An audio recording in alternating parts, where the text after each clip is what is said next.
নমস্কার বন্ধুরা, অর্পিতা স্পিরিচুয়াল চ্যানেলে আপনাদের সবাইকে স্বাগত। আজকের যে বিষয় নিয়ে আলোচনা করব তা হলো মৃত্যুর পরে আত্মার সাথে ঠিক কী ঘটে। এটি হচ্ছে ভগবানের উত্তর।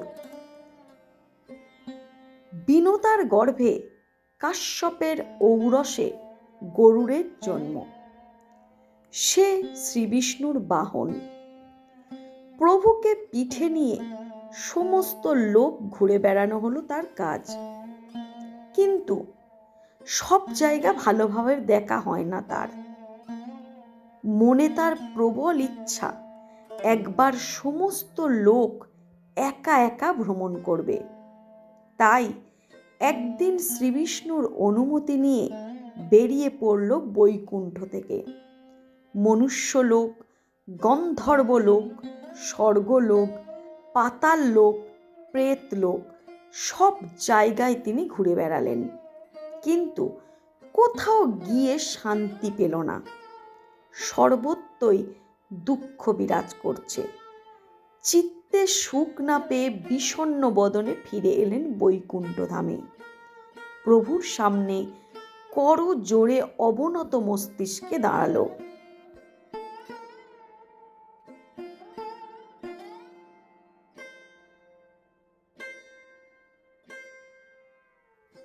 নারায়ণ স্মিত হেসে জানতে চাইলেন, বলো গরুর, কেমন ভ্রমণ হলো? কোথায় কোথায় গিয়েছিলে তুমি? গরুর বলল, প্রভু, যমলোক ছাড়া সব লোকেই ঘুরেছি। সব লোকের মধ্যে মনুষ্য লোককে আমার খুব ভালো লেগেছে।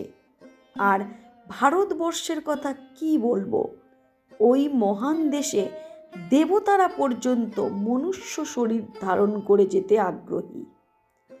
হে বৈকুণ্ঠ অধিপতি, ওই মনুষ্যলোক সম্পর্কে আমার মনে হাজার প্রশ্নের উদয় হয়েছে। জীবগণ কিভাবে মনুষ্যত্ব লাভ করে আর কিভাবে তাদের মরণ হয়? দেহের মধ্যে কে অবস্থান করে যে বিদায় নেয়? কেই বা আবার ফিরে আসে? ইন্দ্রিয় সমূহ কোথায় ঠাঁই পায়? অস্পৃশ্য হয় কেমন করে? জীব কর্ম করে এবং মরণের পরে সেই কর্ম অনুসারে ভোগ লাভ করে কিভাবে? মৃত্যু লোককে কেন মাটিতে ঠাঁই দেয়া হয়? কেনই বা তার মুখে পঞ্চরথ দেয়া হয়? মৃত্যুর পর মানুষ কোথায় যায়? মৃতজনের উদ্দেশ্যে তর্পণ করার কারণ কি? মৃতের উদ্দেশ্যে পিণ্ডদান বাই কেন করা হয়? হে দেবেশ, হে প্রভু, আমি সব লোক ঘুরেছি বটে, কিন্তু কোথাও সুখের দেখা পাইনি। এমনকি দেবলোকেও তা বিরল। দানবদের জীবনে স্বর্গরাজ্য সর্বদা আতঙ্কিত। মনুষ্য লোকে আছে রোগ, শোক, মৃত্যুর হাহাকার। ইষ্টের সঙ্গে সংযোগ ছিন্ন, তাই তারা সর্বদাই ভীত। গেলাম পাতাল লোকে, সেখানেও সকলে ভয়ে তটস্থ। অর্থাৎ স্বর্গ, মর্ত, পাতাল সর্বত্রই ভয়ের বাতাবরণ। সবখানে যেন ইন্দ্রজালের মতো মিথ্যের প্রলোভন। একমাত্র বৈকুণ্ঠ ধামে আপনার পাদ পদ্ম যুগলে নির্ভয়ে ঠাঁই পাওয়া যায়। কালের কবলে পড়ে সকল মানুষই দুঃখে জর্জরিত। সকল স্থানের থেকে ভারতবর্ষকে আমার বেশি দুঃখী বলে মনে হলো। সেখানে কানা, খোঁড়া, আতুর, বোবা, কালা, পঙ্গু কোনো কিছুরই অভাব নেই। সর্বদা সেখানে হিংসা আর লোভের আগুন জ্বলছে। চলছে মানহানি, মারামারি। তারা ক্লেশ ভোগ করছে, এক দণ্ডও সুখ পাচ্ছে না। দিনে দিনে তাদের আয়ু কমে আসছে। কারো কারো কালের আগেই তো মৃত্যু হয়ে যাচ্ছে। এই মৃত্যু কেন হয় প্রভু? মৃত্যুর পর কে কোথায় যায়? শুনেছি নরকে গমন করে, সেখানে কর্মফলের প্রায়শ্চিত্ত করে। হে মাধব, দয়া করে আমার সকল প্রশ্নের উত্তর দিয়ে আমার মনকে শান্ত হতে সাহায্য করুন প্রভু।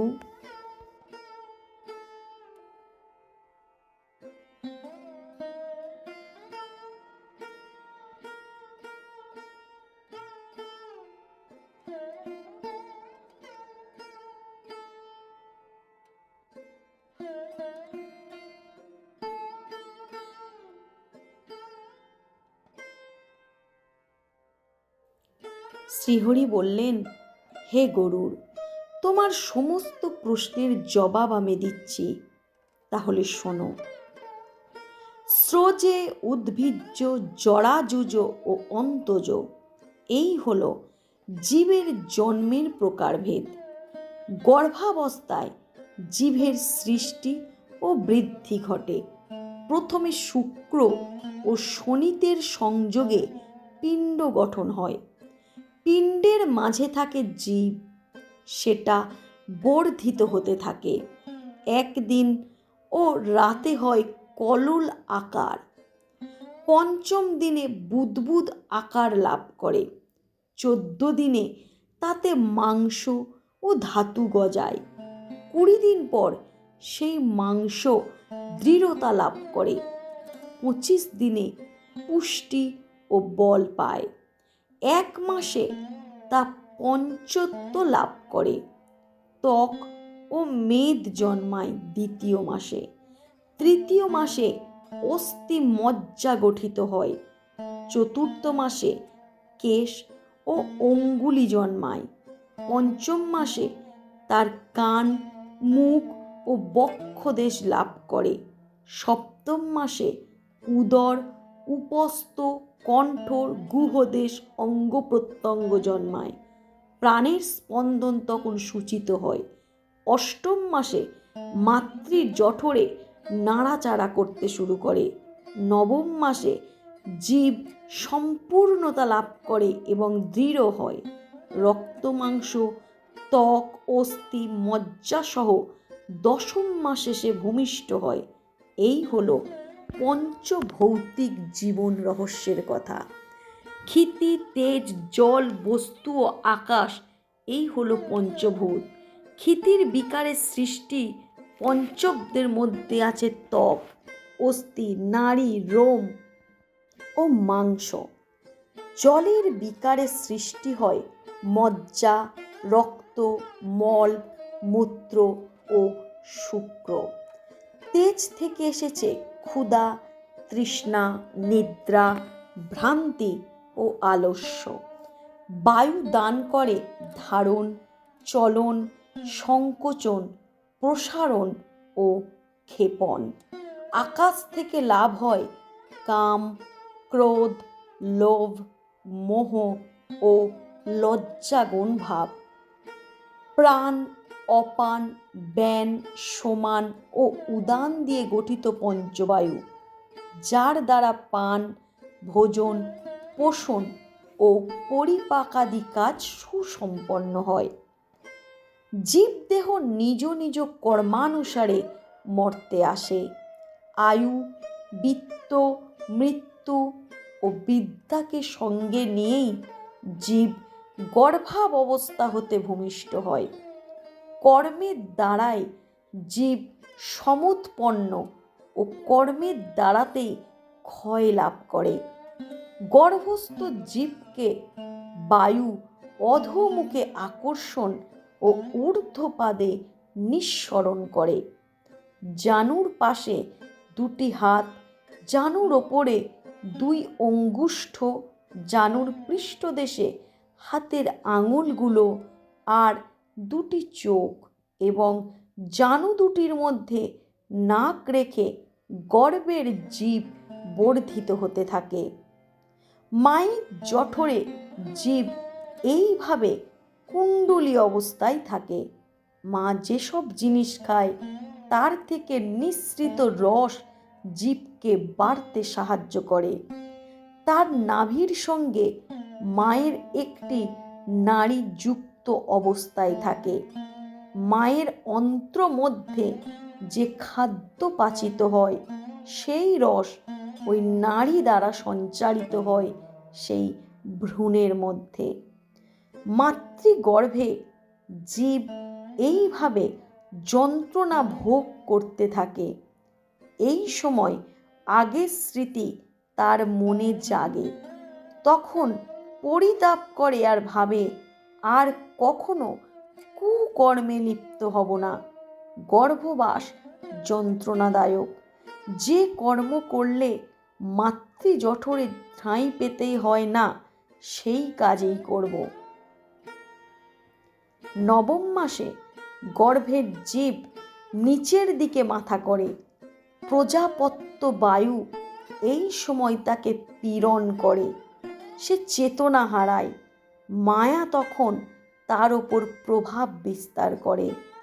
যে পূর্ণ জ্ঞান বিলুপ্ত হয়, পরে সেই জীব ভূমিষ্ঠ হয়।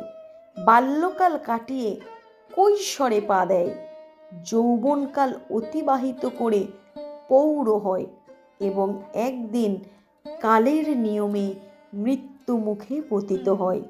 এইভাবে বারে বারে জন্ম ও মৃত্যুর মধ্যে দিয়ে তার আসা যাওয়া ঘটে। তবে প্রত্যেকবার এক যোনি লাভ হয় না, বিভিন্ন যোনিতে সে আশ্রয় নেয়। পুণ্যের ফলে স্বর্গবাস ঘটে, নতুবা নরকে গমন হয়। সেখানে যন্ত্রণা ভোগ করে পাপ কিছুটা লাঘব করে। তারপর অবশিষ্ট কর্মভোগের জন্য সে আবার যোনি লাভ করে এবং পৃথিবীতে পুনরায় ফিরে আসে। স্বর্গে পরম সুখ আর নরকে চরম দুঃখ সর্বজন বিদিত। তাই স্বর্গবাসী সুখ ভোগ করার সময় সর্বদা মনে আতঙ্ক জাগে।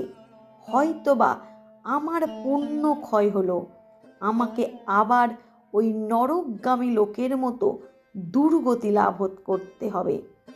এমন চিন্তায় যদি সর্বদা দুঃখ পায়, তাহলে স্বর্গবাসী হয়েও কি সুখ পায়? গর্ভবাসে বহু দুঃখ সইতে হয়। জন্মকালে যোনির পেছনে মহাক্লেশ ভোগ করতে হয়। তারপর সেই জীব শিশুকাল থেকে ধীরে ধীরে একদিন বৃদ্ধ হয়। মৃত্যুর সময় ঘনিয়ে আসে। যমদূতের অনুচরেরা তার মাথার শিয়রে এসে দাঁড়ায়। তাকে নিয়ে যাবার জন্য টানাটানি করে। তারপর তাকে পাঠিয়ে দেয় স্বর্গ অথবা নরকে। এইভাবে সংসার চক্র আবর্তিত হচ্ছে।